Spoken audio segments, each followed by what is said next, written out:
मित्रों, ग्रामीण कला वाणिज्य एवं विज्ञान महाविद्यालय बसंत नगर, तालुका मुखेड़, जिला नांदेड़। बीए द्वितीय वर्ष ऐच्छिक प्रश्न पत्र का नाम निबंध तथा कथ्यतर गद्य प्रश्न पत्र क्रमांक 6। मैं प्राध्यापक डॉक्टर कल्याण गुरुनाथ। आज हमें लज्जा और ग्लानि इस निबंध का अध्ययन करना है और इस निबंध के निबंधकार आचार्य रामचंद्र शुक्ल जी हैं और उनका निबंध लज्जा और ग्लानि है। इस बार उनके जीवन तथा साहित्य का परिचय यहाँ हम प्रस्तुत करेंगे। सबसे पहले यहाँ मैं उनके जीवन का परिचय देते समय उनके जीवन में स्थित आई घटनाओं का विवरण यहाँ मैं करना चाहता हूँ। आचार्य रामचंद्र शुक्ल 20वीं शताब्दी के प्रमुख साहित्यकार थे। उनका जन्म बस्ती जिला उत्तर प्रदेश में हुआ था। उनकी द्वारा लिखी गई पुस्तकों में प्रमुख है हिंदी साहित्य का इतिहास, जिसका हिंदी पाठ्यक्रम को निर्धारित करने में प्रमुख स्थान है। शुक्ल जी हिंदी साहित्य के कीर्ति स्तंभ है। हिंदी में वैज्ञानिक आलोचना का सूत्रपात उन्हीं के द्वारा हुआ। हिंदी निबंध के क्षेत्र में शुक्ल जी का स्थान बहुत ऊंचा है। वे श्रेष्ठ और मौलिक निबंधकार थे। उन्होंने अपने दृष्टिकोण से भाव, विभाव, रस आदि की पुनर्व्याख्या की। साथ ही साथ विभिन्न भावों की व्याख्या में उनका पांडित्य, मौलिकता और सूक्ष्म निरीक्षण हमें पग पग पर दिखाई देता है। आचार्य रामचंद्र शुक्ल जी का जन्म सन 1884 में बस्ती जिले के अगोना नामक गांव में हुआ था। उनके पिता पंडित चंद्रबली शुक्ल की नियुक्ति सदर कानगो के पद पर मिर्ज़ापुर में हुई, तो उनका सारा परिवार भी मिर्ज़ापुर में आकर रहने लगा।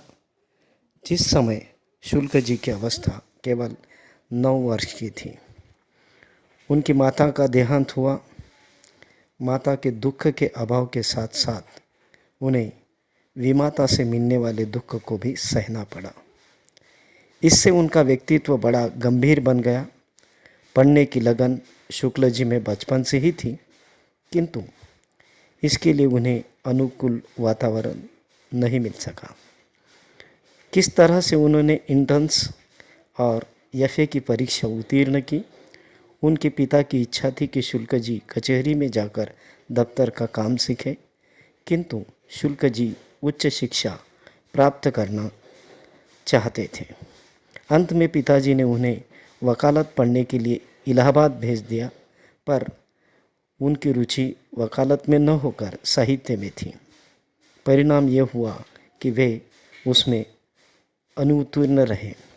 शुक्ल जी के पिताजी उन्हें नायब तहसीलदार की जगह दिलाने का बहुत प्रयास किया, किंतु उनकी स्वाभिमानी प्रकृति के कारण यह भी संभव नहीं हो सका। शुक्ल जी मिर्ज़ापुर के मिशन स्कूल में अध्यापक हो गए। इसी समय उनके लेख पत्र पत्रिकाओं में छपने लगे। धीरे धीरे उनकी विद्वता का यश चारों ओर फैल गया। उनकी योग्यता से प्रभावित होकर काशी नागरी प्रचारणी सभा ने उन्हें हिंदी शब्द सागर के सहायक संपादक कार्य सौंप दिया, जिससे उन्होंने सफलतापूर्वक कार्य भी किया। वे नागरी प्रचारणी पत्रिका के भी संपादक रहे। अंत में शुक्ल जी ने काशी विश्वविद्यालय में अध्यापन का कार्य किया। बाबू श्याम सुंदर दास की मृत्यु के बाद वे वहाँ हिंदी विभाग के अध्यक्ष नियुक्त हो गए। 1940 में हृदय गति रुक जाने से शुक्ल जी का देहांत हुआ। मित्रों, 30 सितंबर 2008 को दिल्ली के प्रगति मैदान में आयोजित विश्व पुस्तक मेले में इनकी जीवनी का विमोचन हुआ। इसके बाद उनकी जो प्रमुख कृतियाँ हैं वो 3 प्रकार की है। एक है आलोचनात्मक ग्रंथ, दूसरा है निबंधात्मक ग्रंथ और तीसरा है ऐतिहासिक ग्रंथ। आलोचनात्मक ग्रंथों में अगर आप देखेंगे, सूर, तुलसी, जायसी की उन्होंने आलोचनाएं की। उनके काव्य में रहस्यवाद, काव्य में अभिव्यंजनावाद, रस मीमांसा आदि शुक्ल जी के आलोचनात्मक रचनाएं हैं। उनके निबंध चिंतामणि नामक ग्रंथों के 2 भागों में संग्रहित है। चिंतामणि के निबंधों के अतिरिक्त शुक्ल जी ने अन्य निबंध भी लिखे, जिनमें मित्रता, अध्ययन आदि निबंध सामान्य विषयों पर लिखे गए हैं। मित्रता निबंध जीवन उपयोगी विषय पर लिखा गया है। उच्च कोटि का निबंध है, जिसमें शुक्ल जी की लेखन शैलीगत विशेषताएं झलकती हैं। ऐतिहासिक ग्रंथ अगर देखे जाए तो हिंदी साहित्य का इतिहास अनूठा ऐतिहासिक ग्रंथ है। शुक्ल जी की अनुवादित कृतियां अगर देखी जाए, उनमें शशांक उनका बंगाल से अनुवादित उपन्यास है। जिसके अतिरिक्त उन्होंने अंग्रेजी से विश्व प्रपंच, आदर्श जीवन, मेगस्थनीज का भारतवर्षीय वर्णन, कल्पना का आनंद आदि रचनाओं का अनुवाद भी आचार्य रामचंद्र शुक्ल जी ने किया है।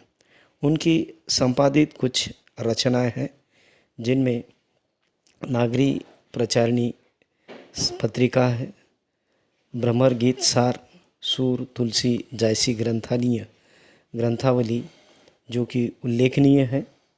शुक्ल जी का साहित्य की दृष्टि से अगर उनका स्थान देखा जाए तो शुक्ल जी हिंदी साहित्य के कीर्ति स्तंभ है। हिंदी में वैज्ञानिक आलोचना का सूत्रपात उन्हीं के द्वारा हुआ। तुलसी, सूर, जायसी के जैसे निपक्ष, मौलिक और उद्वत्तापूर्ण आलोचनाएं उन्होंने प्रस्तुत की, वैसी आज तक किसी भी रचनाकार से नहीं हो पाई। शुक्ल जी की आलोचनाएं हिंदी साहित्य की अनुपम विधियां हैं। निबंध के क्षेत्र में उनका स्थान बहुत ऊंचा है। वे श्रेष्ठ और मौलिक निबंधकार थे। हिंदी में गद्य शैली के वे श्रेष्ठ और मौलिक निबंधकार थे। उन्होंने अपने दृष्टि से भाव, विभाव, रस आदि की पुनर्व्याख्या की। साथ ही साथ विभिन्न भावों की व्याख्या भी उनके निबंधों में हमें दिखाई देती है। ऐसे गंभीर विषयों पर भी उन्होंने निबंधों में अपने विचारों को प्रस्तुत किया है। इस तरह से आचार्य रामचंद्र शुक्ल जी का जीवन परिचय हमने यहाँ पर प्रस्तुत किया है। मित्रों, हम आचार्य रामचंद्र शुक्ल द्वारा लिखित लज्जा और ग्लानि इस निबंध का सारांश देखेंगे। चिंतामणि भाग नंबर 1 सन 1939 में आचार्य रामचंद्र शुक्ल द्वारा रचित चिंतामणि, जिसमें 17 निबंध संपादित है। चिंतामणि आचार्य रामचंद्र शुक्ल द्वारा रचित हिंदी का ये समालोचन ग्रंथ है। इसके 2 भाग हैं। भाव या मनोविकार इसमें वर्णित किया गया है। और चिंतामणि के जो 17 निबंध है वो इस प्रकार है: उत्साह, श्रद्धा और भक्ति, करुणा, लज्जा और ग्लानि, घृणा, ईर्ष्या, भय, क्रोध, कविता क्या है, काव्य में लोक मंगल की साधनावस्था इत्यादि ये चिंतामणि भाग नंबर 1 में स्थित निबंधों के शीर्षक है। मित्रों, आचार्य रामचंद्र शुक्ल जी ने निबंध की परिभाषा देते समय ये उन्होंने लिखा है कि यदि गद्य कवियों की या लेखकों की कसौटी है तो निबंध गद्य की कसौटी है। भाषा की पूर्ण शक्ति का विकास निबंध में ही सबसे अधिक संभव है। इनको निबंध सम्राट के नाम से भी जाना जाता है। चिंतामणि रचना के लिए देव पुरस्कार इन्हें प्राप्त हुआ है। ये हिंदी के कलात्मक निबंधों के जन्मदाता भी माने जाते हैं। लज्जा और ग्लानि इस निबंध को पढ़ते समय हम सबसे पहले लज्जा के संदर्भ में आचार्य रामचंद्र शुक्ल जी ने जो परिभाषा देते हुए लिखा है कि दूसरों के चित्त में अपने विषय में बुरी या तुच्छ भावना होती है या धारणा होती है या निश्चय या आशंका भाव से वृत्तियों में जो संकोच होता है, इसी स्वच्छंदता के विषाद का जो अनुभव होता है उसे लज्जा कहते हैं। आगे चलकर आचार्य रामचंद्र शुक्ल इस निबंध में लिखते हैं कि मनुष्य सामाजिक प्राणी होने के कारण अपने संबंध में दूसरों की धारणाओं और विचारों के प्रति बड़ा संकोच रहता है। इसी से लज्जा की उत्पत्ति होती है। लज्जा का स्थायी भाव वह है कि कोई हमें बुरा न समझे। लज्जा के कारण अपने बुराइयों, दोषों, हमारा अपना निश्चय नहीं, दूसरों के निश्चय का निश्चय या अनुमान है। हमें बुरा न समझा जावे, यही स्थायी भाव या भावना जिसमें जितनी अधिक होती उतनी अधिक वह व्यक्ति लज्जाशील हो सकता है। इस तरह से उन्होंने लज्जा के संदर्भ में इस निबंध में लिखा है। मित्रों, इसी निबंध को कई उदाहरण देकर भी इस लज्जा के संदर्भ में लेखक इस बात को स्पष्ट करते हैं। और ग्लानि के संदर्भ में आचार्य रामचंद्र शुक्ल जी के शब्दों में वे कहने लगते हैं कि अपनी बुराई, मूर्खता या तुच्छता इत्यादि का संबंध अनुभव करने से वृत्तियों में जो शैथिल्य आता है उसे हम ग्लानि कहते हैं। ग्लानि का संबंध व्यक्ति से है, उसकी भावनाओं से है।